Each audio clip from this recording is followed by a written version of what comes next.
Salam sejahtera dalam kasih karunia Tuhan Yesus Kristus buat kita semua. Amin.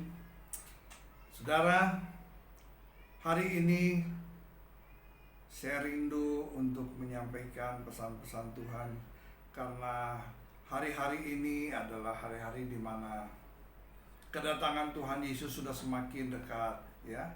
Banyak gereja menyampaikan bahwa kedatangannya sudah semakin dekat, sangat dekat.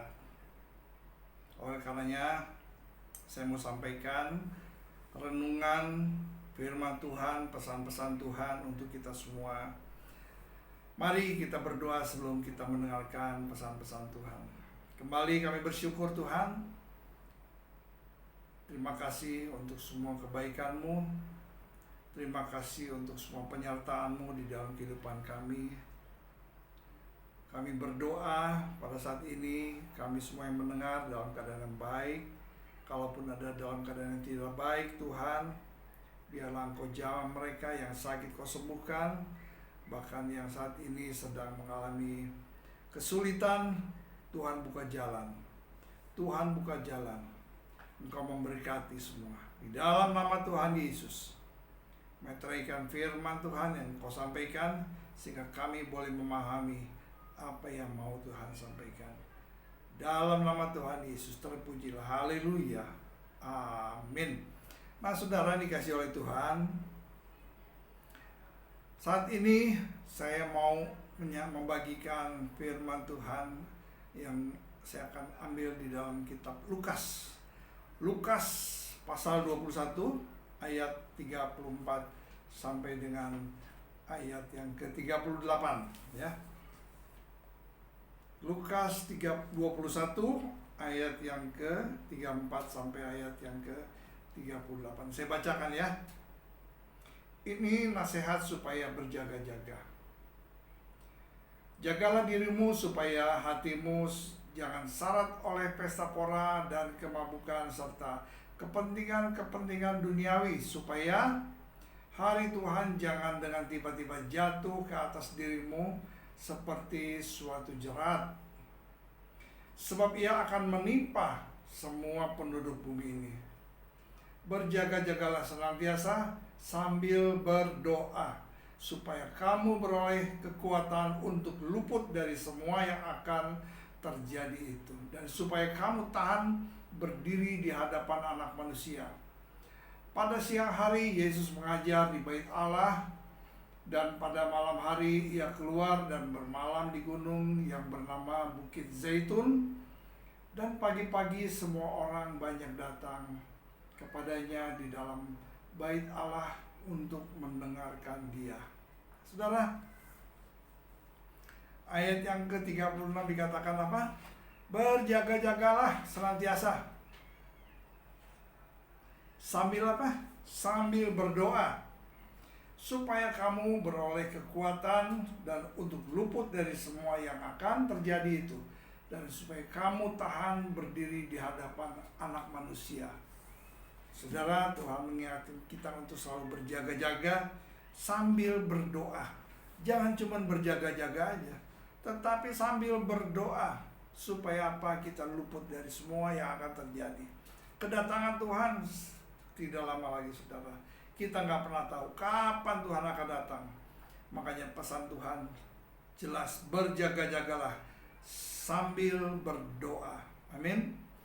Hari-hari ini kita berada di masa-masa yang sulit, ya, di masa-masa yang sukar menjelang kedatangan Tuhan kita Yesus Kristus yang semakin dekat ini. Coba aja kita perhatikan keadaan di dunia sekarang ini, saudara. Waduh, keadaan di dunia sekarang ini udah kacau, ya. Berbagai persoalan, bukan hanya di dalam keluarga, tetapi bukan hanya di dalam negeri, sampai seluruh dunia mengalami keadaan yang luar biasa, keadaan yang chaos, ya kan? Jelas bahwa semua sedang terjadi adalah tanda-tanda akhir zaman. Sebagaimana tertulis dalam Alkitab, sebagai orang percaya seharusnya kita semakin peka rohani melihat hal ini. Firman Tuhan tidak pernah berhenti mengingatkan dan menasihati agar kita selalu memperhatikan bagaimana kita hidup, saudara. Tuhan selalu mengingatkan kita supaya bagaimana hidup kita ini, apakah sudah sesuai dengan kehendak Tuhan? Kalau di dalam kitab Efesus pasal yang kelima, Rasul Paulus mengatakan apa? Janganlah seperti orang yang bebal, tapi seperti orang yang arif. Perhatikanlah hidupmu. Itu Rasul Paulus katakan. Jadi jangan lagi kita bertindak sembrono dan menyia-nyiakan waktu yang ada. Amin. Pergunakan waktu sebaik-baiknya. Sebaliknya kita harus mempergunakan waktu, kesempatan yang ada sebaik mungkin, sebab Tuhan tidak lalai menepati janji-janjinya. Sekalipun ada orang yang menganggap sebagian lalai, dan ia sabar terhadap kamu semua. Karena ia menghendaki supaya apa? Jangan ada yang binasa, melainkan supaya semua orang berbalik dan bertobat. Tapi banyak orang menganggap masih lama, kedatangan Tuhan masih lama itu. Ya kan, dari dulu hamba-hamba Tuhan bicara kedatangan Tuhan sebentar lagi. Kedatangan Tuhan sebentar lagi. Harinya sudah semakin dekat, tapi sampai sekarang belum juga datang. Jangan lupa, kedatangan Tuhan itu seperti pencuri pada malam hari. Kita nggak pernah tahu kapan dia datang, hari apa dia datang, jam berapa dia datang, bulan berapa dia datang, tahun kapan, nggak ada yang pernah tahu. Makanya Tuhan selalu bilang, berjaga-jagalah, jangan sampai pada waktunya kita sama sekali nggak siap. Kita nggak punya persiapan apa-apa. Hidup kita masih kacau. Hidup kita masih tidak berkenan sesuai dengan kehendak Tuhan. Ya. Jadi jangan lagi lah kita bertindak sembrono, juga menyia-nyiakan waktu yang ada. Sebaliknya kita harus mempergunakan waktu dan kesempatan yang ada sebaik mungkin, sebab Tuhan tidak pernah lalai menepati janjinya. Amin. Sekalipun ada orang yang menganggapnya sebagai apa? Kelalaian. Tapi Tuhan itu panjang sabar, saudara, ya kan? Tuhan panjang sabar sama kita, nggak apa-apa. Dia tunggu sampai kita betul-betul menyadari. Tapi jangan lupa, kedatangan Tuhan kita tidak pernah ada yang tahu, ya kan? Makanya Tuhan minta supaya kita berjaga-jaga sambil berdoa, ya kan? Berjaga-jaga itu mengacu kepada apa sih? Kehati-hatian, supaya kita hati-hati. Hati-hati dalam bertindak, hati-hati dalam berperilaku, ya kan? Berpikir begitu rupa, penuh dengan kesadaran dan pertimbangan sebelum melakukan tindakan atau perbuatan, supaya tidak menyimpang dari kebenaran. Itu. Kita mesti berhati-hati dalam setiap tindakan perilaku kita, supaya tidak menyimpang, ya kan? Makanya kalau saya dalam hidup saya itu setiap hari pagi-pagi berdoa, Tuhan suci kuduskan hati pikiranku, supaya aku boleh layak di hadapan-Mu. Karena setiap hari kita berbuat dosa. Manusia nggak ada yang nggak berbuat dosa. Hari demi hari manusia itu berdosa, ya. Hari demi hari manusia, tidak terlepas siapapun juga. Makanya kita selalu berdoa. Karena apa? Hubungan intim itu sama Tuhan sangat penting, sangat perlu. Minta pengampunan sama Tuhan. Pagi-pagi kita datang berdoa. Menjelang malam, menjelang tidur kita berdoa. Minta ampun. Tuhan, ampuni pelanggaran yang sudah aku lakukan. Ampuni. Sucikan, kuduskan hati, pikiran, tubuh, jiwa, roh, supaya layak ada di hadapan-Mu. Karena kita nggak pernah tahu kapan. Jadi jangan ada yang menganggap bahwa orang itu hidupnya kudus, suci. Jangankan perbuatan, saudara. Dari pikiran aja kita berpikir hal-hal buruk aja itu udah dosa. Jadi di hadapan Tuhan itu nggak ada dosa besar, nggak ada dosa kecil, semua sama dosa. Standar sorgawi adalah kudus. Kita harus hidup kudus di hadapan Tuhan. Nggak bisa kita masuk sorga yang kudus, tetapi hidup kita penuh dengan dosa. Ada dosanya, nggak bisa tuh. Makanya selalu kita minta kekudusan daripada Tuhan. Melalui apa? Ya kita harus berhubungan intim, berdoa, jaga hati kita. Kadang-kadang kita jatuh ke dalam dosa, ya sama, saya juga begitu. Semua orang gak pernah ada yang gak berbuat salah. Semua orang berbuat salah.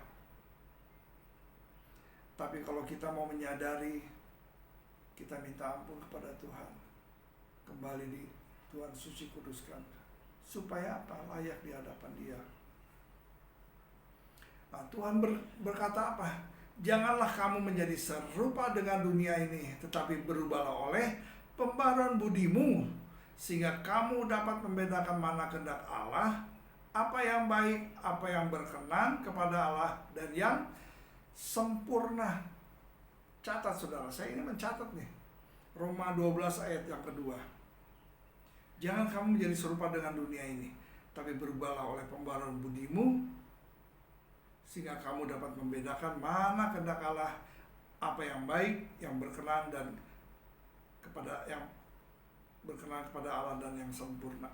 Tuh, saya catat sebagai referensinya juga. Ya.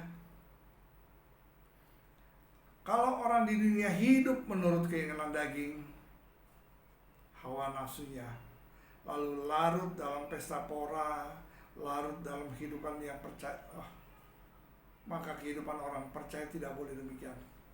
Kehidupan orang percaya anak-anak Tuhan tuh nggak boleh begitu. Kita harus hidup menurut pimpinan Roh Tuhan, sehingga apa? Kehidupan kita seturut dengan kehendaknya. Iya. Dengan selalu berjaga-jaga, kita nggak akan mudah jatuh terjerumus ke dalam berbagai pencobaan yang ada. Artinya, kalau kita selalu berhubungan intim dengan Tuhan, kita akan terhindar dari berbagai macam pencobaan. Ya.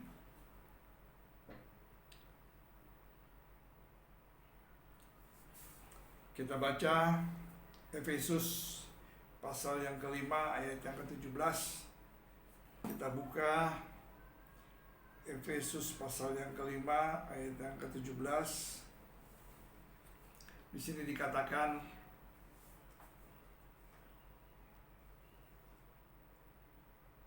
sebentar saya cari, Efesus pasal yang kelima ayat yang ke-17.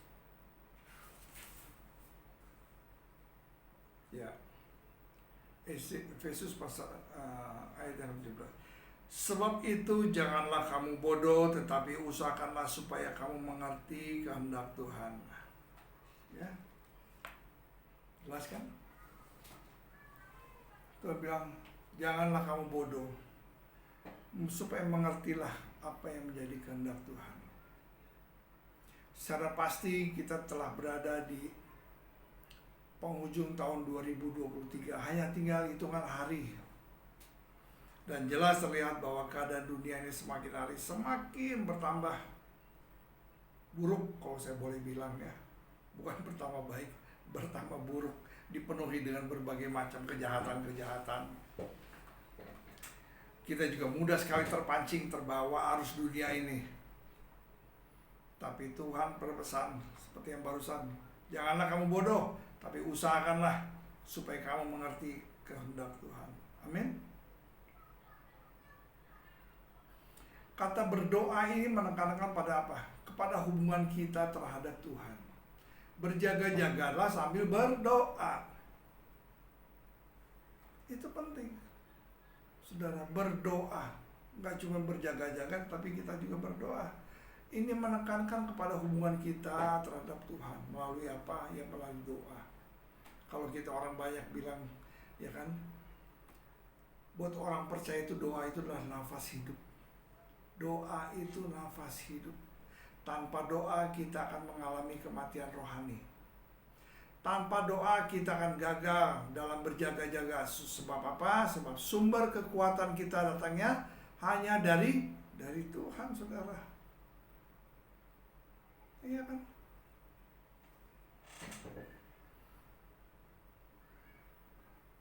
Seringkali kita tekun berdoa hanya saat minta sesuatu padanya, ya kan? Kalau kita lagi sulit, kita lagi mengalami permasalahan, kita lagi mengalami situasi yang tidak menguntungkan, baru kita datang pada Tuhan dengan sederetan kebutuhan kita. Ada daftar keperluan kita ini itu. Baru kita datang sama Tuhan. Saudara, itu nggak salah, saudara. Tapi jangan cuma karena kita ada masalah terus baru kita datang pada Tuhan. Kalau kita lagi dalam keadaan yang baik-baik aja, kita lupa Tuhan. Kita lupa sama Tuhan, biarin aja Tuhan. Enggak. Mampu kok. Saya punya kekuasaan, saya punya jabatan, saya punya kepintaran, kepandaian, saya punya profesi yang lumayan besar, lumayan tinggi. Saudara, lalu pada saat banyak masalah datang, banyak persoalan datang, baru datang kepada Tuhan.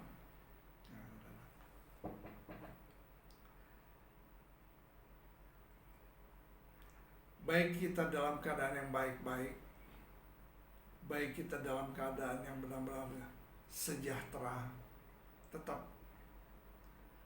kita datang kepada kepada Tuhan, berdoa, melakukan hubungan intim, berkomunikasi layaknya anak dengan Bapa. Bapa sangat merindukan anaknya, kita semua. Dia sangat merindukan untuk berbicara dengan kita, berkomunikasi. Ya kan? Kalau kitanya ogah-ogahan, kitanya nggak mau berkomunikasi dengan Bapa di sorga, yang pasti dia akan sangat kecewa. Yang pasti dia akan sangat, aduh, anakku kenapa begini ya? Kok nggak mau sih berkomunikasi sama aku? Kenapa nggak mau berhubungan dengan aku? Ya kan? Baru pada saat banyak persoalan baru datang. Minta ini, minta itu dengan sederetan daftar panjang. Jangan seperti itu ya.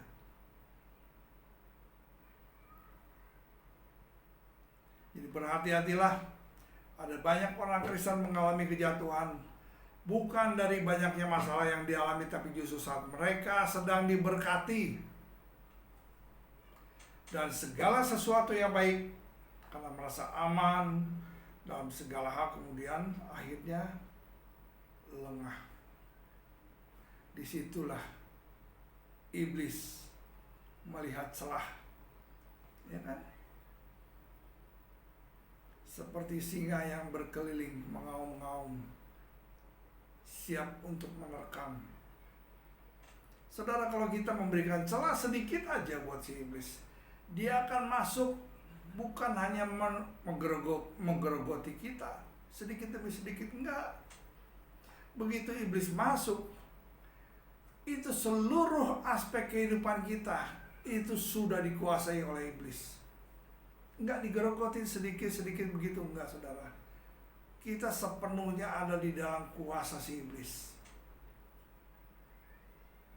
Enggak diemut-emut dulu begitu, enggak, langsung ditelan masuk ke dalam. Itu pekerjaan iblis seperti begitu, saudara. Jadi mari kita selalu berjaga-jaga, ya kan? Karena apa? Ini bahaya selalu ada di sekeliling kita, ya kan? Bahaya ini ada di sekeliling kita. Jadi tidak ada jalan lain selain waspada, berjaga-jaga dan berdoa. Itu intinya, itu aja udah. Berjaga-jaga dan berdoa, melakukan hubungan intim dengan Bapa di sorga, berkomunikasi, berbicara. Bapa rindu sekali berbicara dengan kita sebagai anak-anaknya, sangat rindu. Cuman kitanya aja nggak menyadari, kitanya aja nggak tahu kalau Bapa kita itu begitu rindunya bisa berkomunikasi dengan kita. Ada sebagian orang tanya, bagaimana caranya kita berkomunikasi dengan Bapa di sorga? Melalui kita baca firman Tuhan, melalui mendengarkan kesaksian, melalui mendengarkan renungan-renungan di gereja, melalui apa? Itu pesan-pesan Tuhan buat kita. Kalau kita ada di gereja, jangan sambil main HP, dengar pesan Tuhan apa yang mau disampaikan. Renungkan itu. Itu pesan Tuhan. Biarlah hari terakhir ini kita jadikan sebagai hari-hari untuk merefleksikan diri, yang merenungkan segala kasih dan kebaikan Tuhan di dalam kehidupan kita. Ini hari-hari sudah hari-hari akhir menjelang habisnya tahun 2023. Amin. Tinggal beberapa hari lagi. Ayo kita merefleksikan diri kita. Kita koreksi apa yang masih kurang di dalam kehidupan kita. Apakah hubungan intim dengan Tuhan kita sudah kita perbaiki, atau kita masih mau hidup semau-maunya, seenaknya, tanpa sadar satu waktu Tuhan datang kita belum siap. Nah, tinggal tanggung akibatnya, risikonya, ya kan? Kita mau ada di mana? Di dalam kerajaan surga yang kekal, atau mau ada di dalam neraka yang kekal? Hanya dua pilihan, saudara. Nggak ada lagi pilihan yang ketiga. Ada yang bilang, ada tuh di taman safari katanya. Nggak ada, saudara.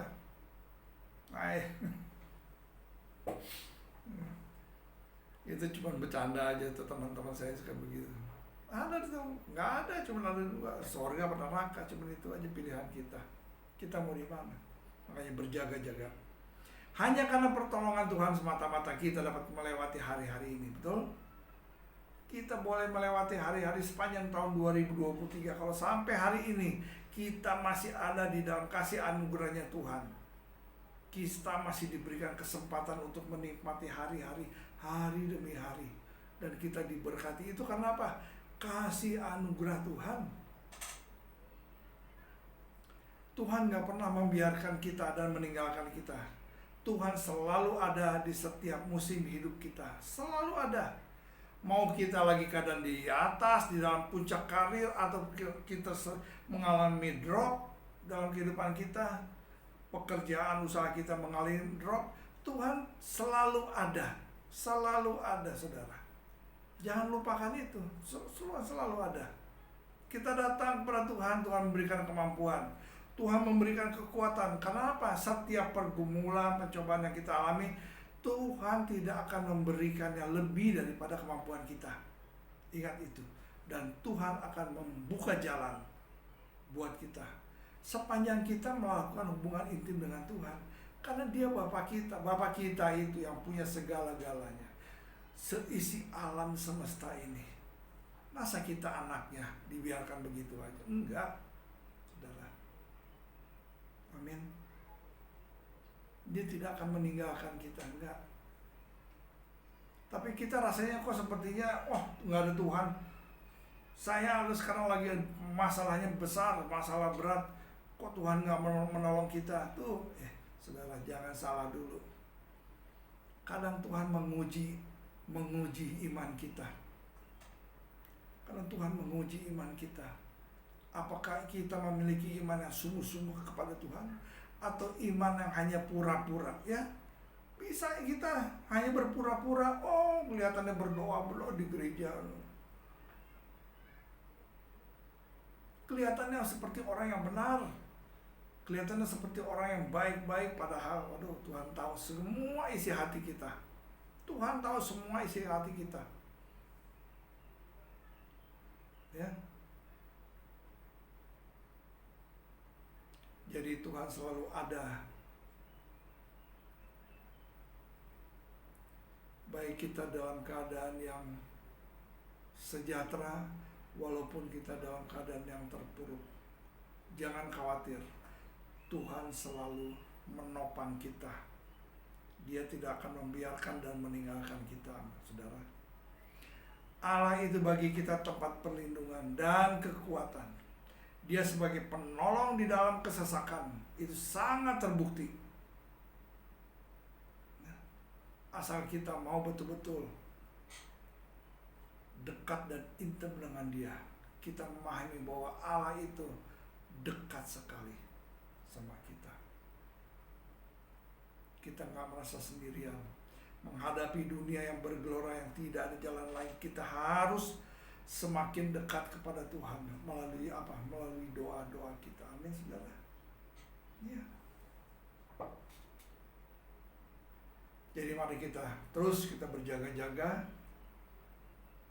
menghadapi hari-hari yang kita nggak tahu kapan kedatangan Tuhan, sambil kita berdoa, terus berdoa.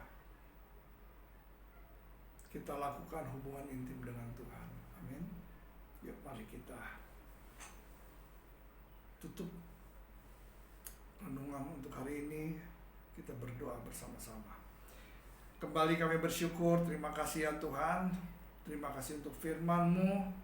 Kami percaya firman-Mu boleh kami pahami ya Tuhan. Kami mengerti dengan baik. Biarlah Tuhan memberkati kami semua yang mendengarkan. Memberkati bahkan Tuhan, kami berdoa untuk saudara-saudara kami yang saat ini sedang mengalami permasalahan. Engkau ada bersamanya. Engkau mengangkat beban-beban dalam pundaknya. Engkau memberikan keringanan pada setiap mereka. Bahkan Tuhan membuka jalan bagi mereka, Tuhan. Yang sakit bilur-bilur, Tuhan sudah sembuhkan mereka. Dalam nama Tuhan Yesus, Kau meteraikan firman ini menjadi rema dalam kehidupan kami. Haleluya, haleluya, amin.